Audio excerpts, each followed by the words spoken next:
My son laughed when I lost my job, so I hired him years later.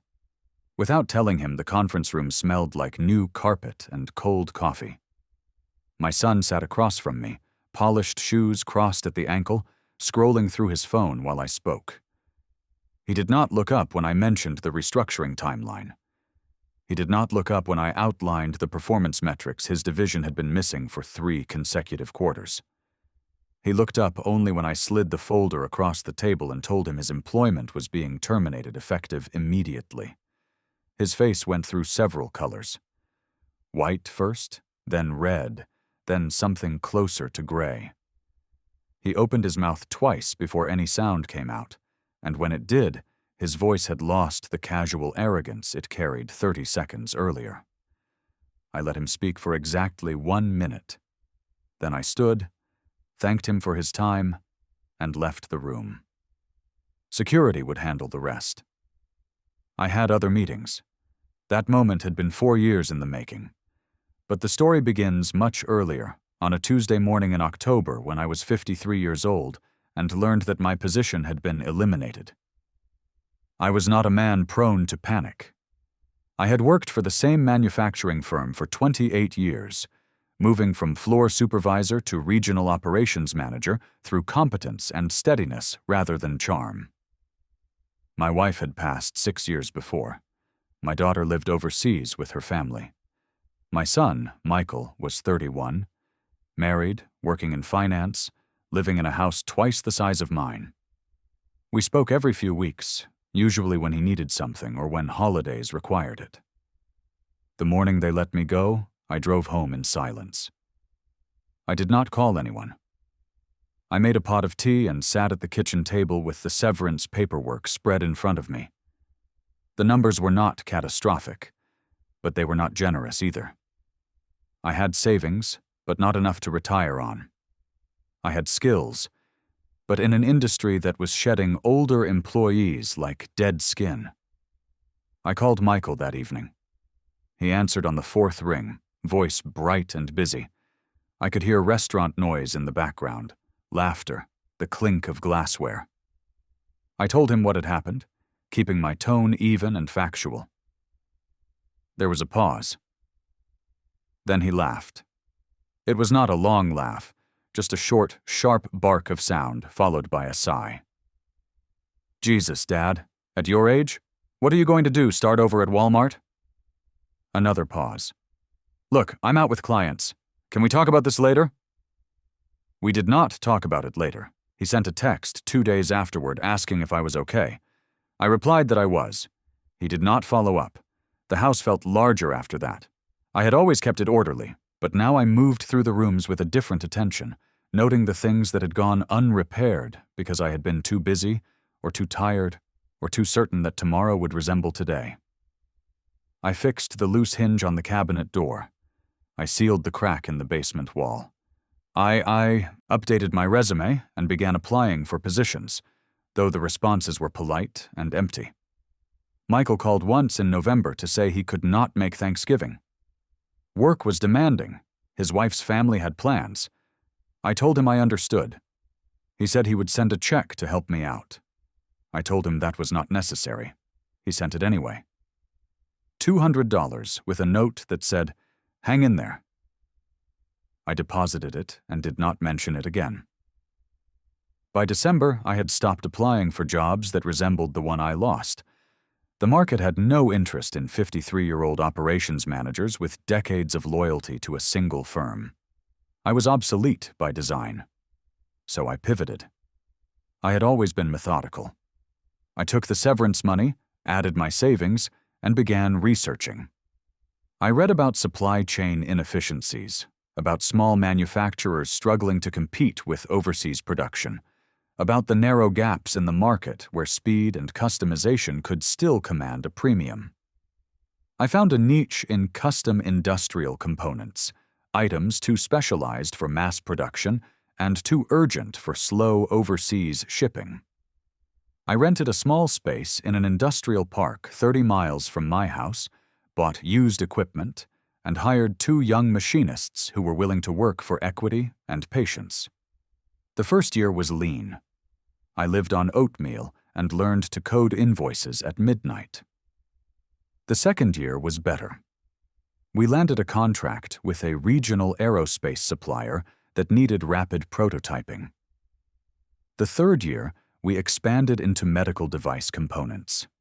I stayed out of sight, used my middle name and mother's maiden name on the incorporation documents, and built the business with the same steady pressure I had once applied to factory floors. By the fourth year, we were profitable enough to acquire a struggling competitor.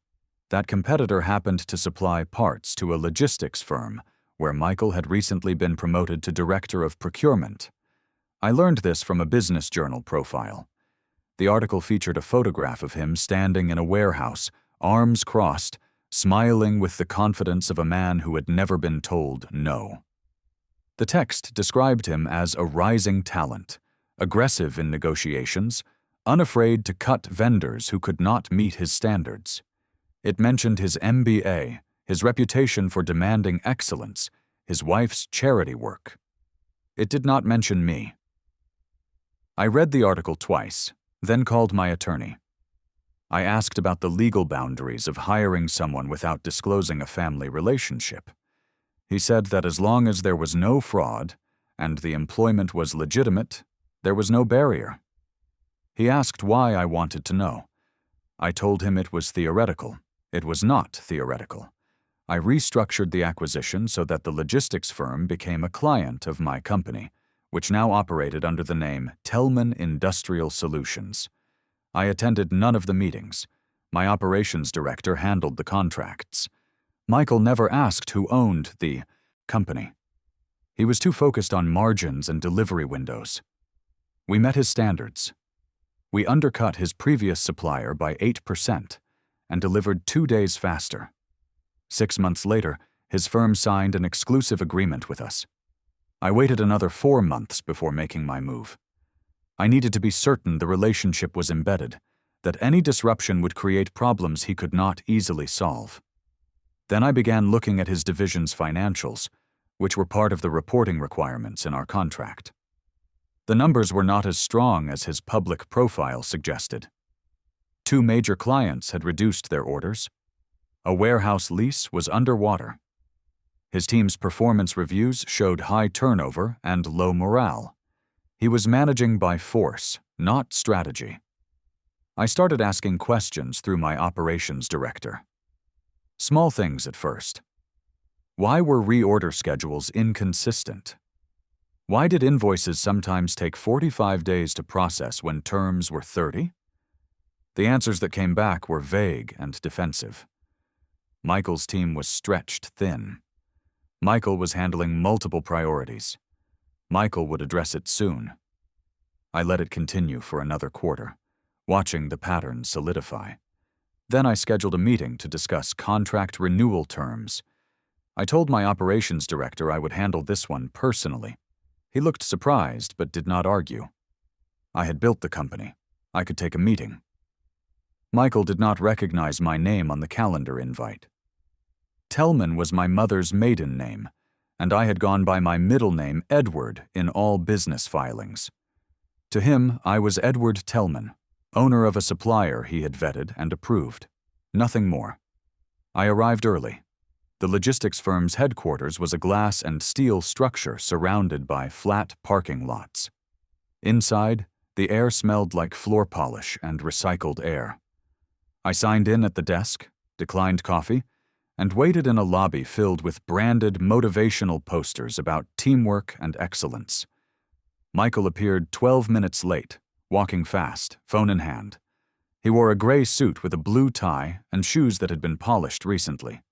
He shook my hand without looking directly at me, already talking about schedules and cost structures. I followed him to a conference room on the 3rd floor. The table was long and white. The chairs were ergonomic. The windows overlooked a drainage pond. He sat and opened his laptop. I sat across from him and placed a leather portfolio on the table. He glanced at it, then at me, then back at his screen. "Let's make this quick," he said. "I have another call at 2. I opened the portfolio and removed a single sheet of paper. It was a summary of delivery performance, payment timelines, and cost savings we had generated over the past 18 months. I slid it across the table. He scanned it, nodded, and said, "Yeah, you guys have been solid. What are your terms for renewal?" I told him we were proposing a 3-year extension with a modest price. Adjustment to account for material cost increases. He frowned. How modest? 4%? He leaned back and crossed his arms. That's not going to work. I can get the same service for 2%. You cannot, I said. Your previous supplier is no longer operational, and the next closest option has a lead time twice as long as ours. He stared at me for a moment, trying to determine if I was bluffing. I was not. He looked back at his screen, tapped something, and shook his head. I'll need to see a breakdown. I removed another sheet from the portfolio. It listed material costs, labor rates, and overhead allocations, all formatted with the precision I had learned from 28 years of operational reporting. He studied it longer this time. His jaw tightened. Fine, he said. 3 years at 3%. I agreed. We shook hands again. As he stood to leave, I asked if his division was meeting its annual targets. He paused, hand on the back of his chair. Why do you ask? Your reorder patterns suggest volume is down. I want to ensure we're forecasting appropriately. His face hardened. We're fine. We're exceeding targets. I nodded and said nothing. He left the room without another word. I knew he was lying. I had seen the numbers, but I did not push. I let the contract renew, let another quarter pass, and watched his division continue to underperform. Then I made an offer to acquire the entire logistics operation. The parent company was publicly traded and under pressure from investors to divest underperforming assets. My offer was fair, but firm. It included retention terms for key personnel, which meant Michael would keep his job through the transition. The board approved it in 6 weeks. Michael learned about the acquisition in an all-hands meeting. I was introduced as Edward Tellman, the new owner, a private investor with a background in manufacturing and operations. I gave a short speech about stability and growth. I did not make eye contact with him. I did not need to. I could feel his attention from across the room, sharp and confused. The first month, I left him alone. I met with department heads, reviewed processes, and made quiet adjustments. I replaced 2 managers who had been coasting on tenure. I renegotiated the warehouse lease. I implemented a new inventory system that reduced waste by 14%. Michael's division was not my immediate focus, but I was gathering information. The second month, I began attending his team meetings. I sat in the back, taking notes, saying nothing. He noticed, but he did not ask why I was there. He ran the meetings the way I expected him to, with impatience and vague directives. When someone asked a clarifying question, he cut them off. When someone presented a problem, he told them to figure it out. His team looked tired. The third month, I called him into my office. It was a plain room with a desk, 2 chairs, and a window that overlooked the parking lot. I had not decorated it. I did not plan to stay long enough for that to matter. He sat down and folded his hands on the table. What can I do for you, Mr. Tellman? I slid a folder across the desk. Your division's performance has been declining for 18 months. I need to understand why. He opened the folder, flipped through the pages, and closed it again. We've had some client churn. It's temporary. Client churn is a symptom, I said. What is the cause? He shifted in his chair. Market conditions, pricing pressure, the usual. I leaned forward slightly. Your team's turnover rate is 32%. That is not market conditions. That is leadership. His face flushed. I run a tight ship. Some people can't handle that. A tight ship does not leak talent, I said. A poorly managed one does. He stood abruptly. Are we done here? No, I said. Sit down. He sat. I let the silence stretch until his breathing evened out. Then I continued. You will rebuild this division. You will start by meeting with every member of your team individually and listening to their concerns. You will create a development plan for each of them. You will present that plan to me in 2 weeks. If you cannot do this, I will replace you. He stared at me, and for a moment I thought he might argue. Then he nodded and left. Over the following weeks, I watched him try. He scheduled the meetings, he asked the questions, but his instinct was still to control rather than collaborate, to demand rather than develop.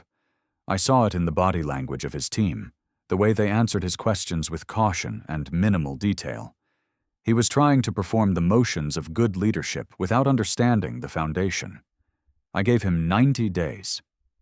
At the end of that period, his division's metrics had improved slightly, but the culture remained brittle.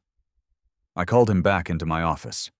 This time I did not give him a folder. I simply asked, "Do you know why you are failing?" He looked at me with something close to anger. "I'm not failing.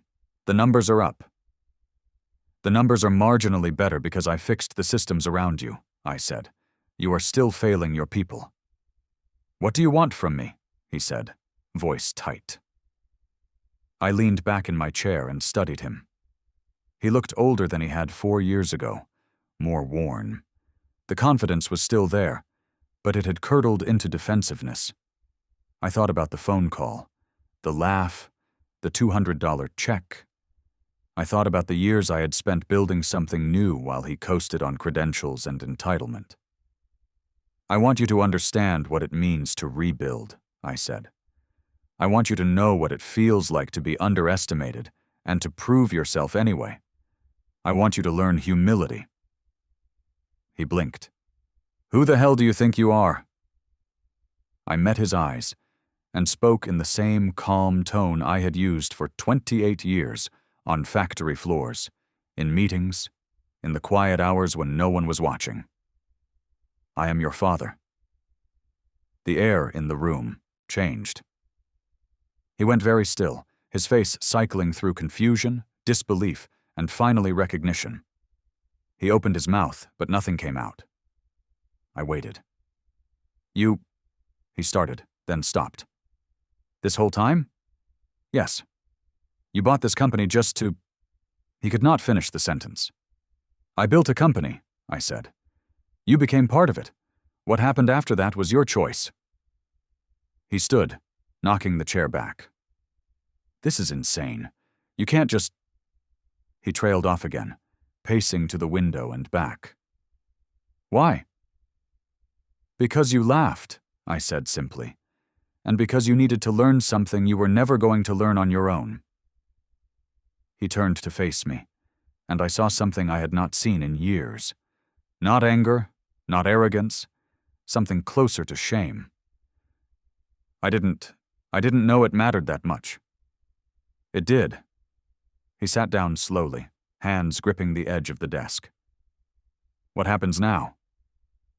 I slid the folder across the table. Inside was a termination notice, a severance package equal to 6 months' salary, and a letter of recommendation. He stared at it without touching it.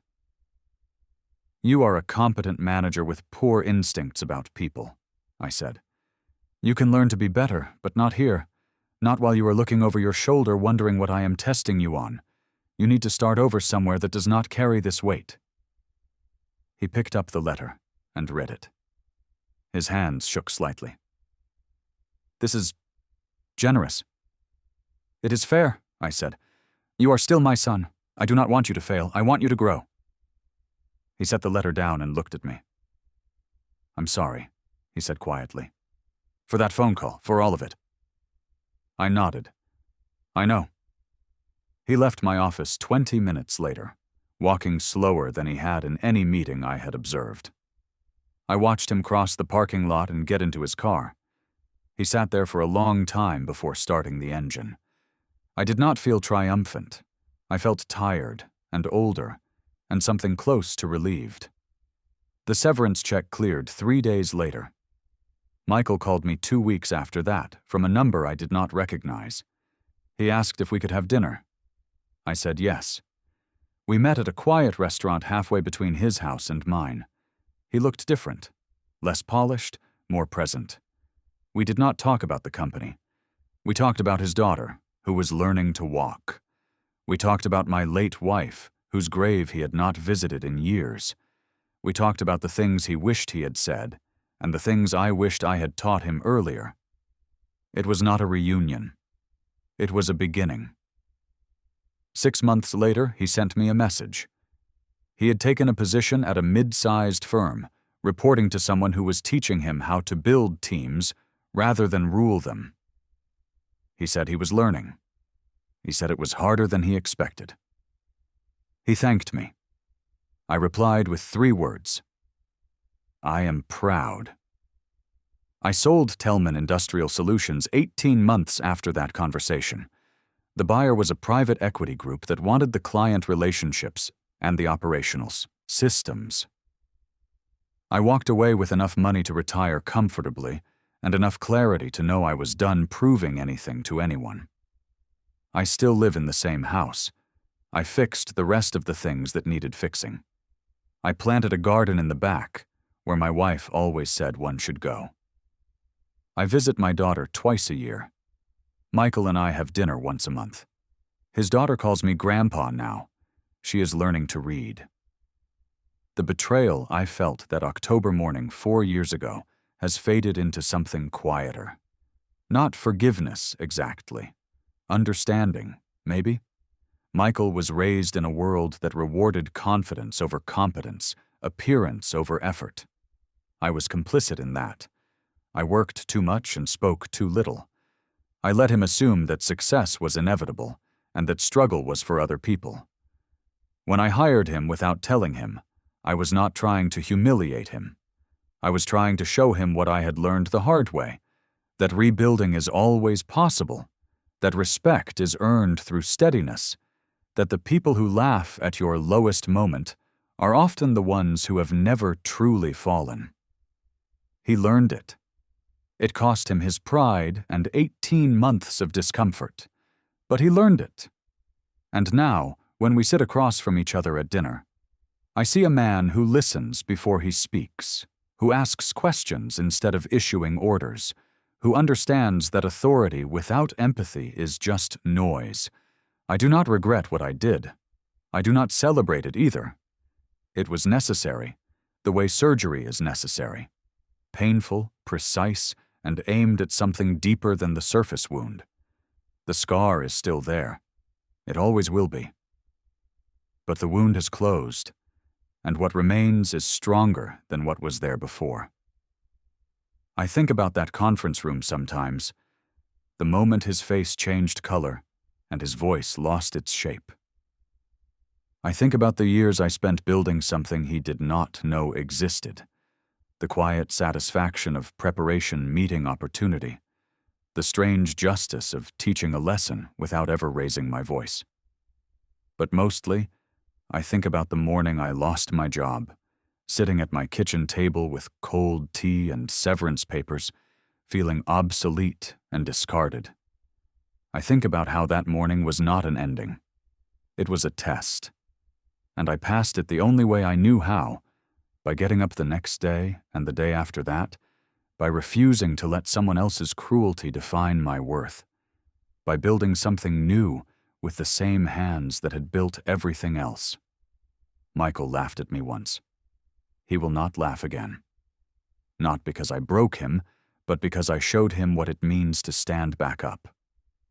That is the only inheritance that matters. Not money, not companies, not titles. Just the stubborn, quiet knowledge that you can survive your worst day and turn it into the foundation for something better. I am 61 now. My hair is mostly gray. My knees hurt in the morning. I drink tea instead of coffee and go to bed earlier than I used to. I am no longer angry. I am no longer proving anything. I am simply here, in the house I have lived in for 30 years, watching the sun set over the garden my wife wanted and my granddaughter's drawings on the refrigerator. Michael sent me a photo last week. It was taken at his office, a small moment captured between meetings. He was sitting at a conference table, listening to someone across from him, leaning forward with his hands folded, his expression open and attentive. The caption said, "Learning." I saved the photo. I did not reply right away. I let it sit for a day, the way I let most things sit now, giving them time to settle into their proper weight. Then I wrote back, "Keep going." That is all there is to say. Keep going. Keep learning. Keep building. The world will knock you down. People you love will disappoint you. You will disappoint yourself. But if you are patient, if you are deliberate, if you refuse to let bitterness replace purpose, you will find that even betrayal can be a teacher. My son laughed when I lost my job. Years later, I hired him without telling him who I was, and I taught him the lessons he should have learned long before. It was not revenge. It was correction. And in the end, we both became better men because of it. That is the story. It does not have a moral printed at the end like a fable. It does not need one. The truth is simple. Respect is not given. It is built. And sometimes, the hardest person to earn it from is the one who shares your name. I sleep well now. The house is quiet. The garden is growing. And when my son calls, I answer.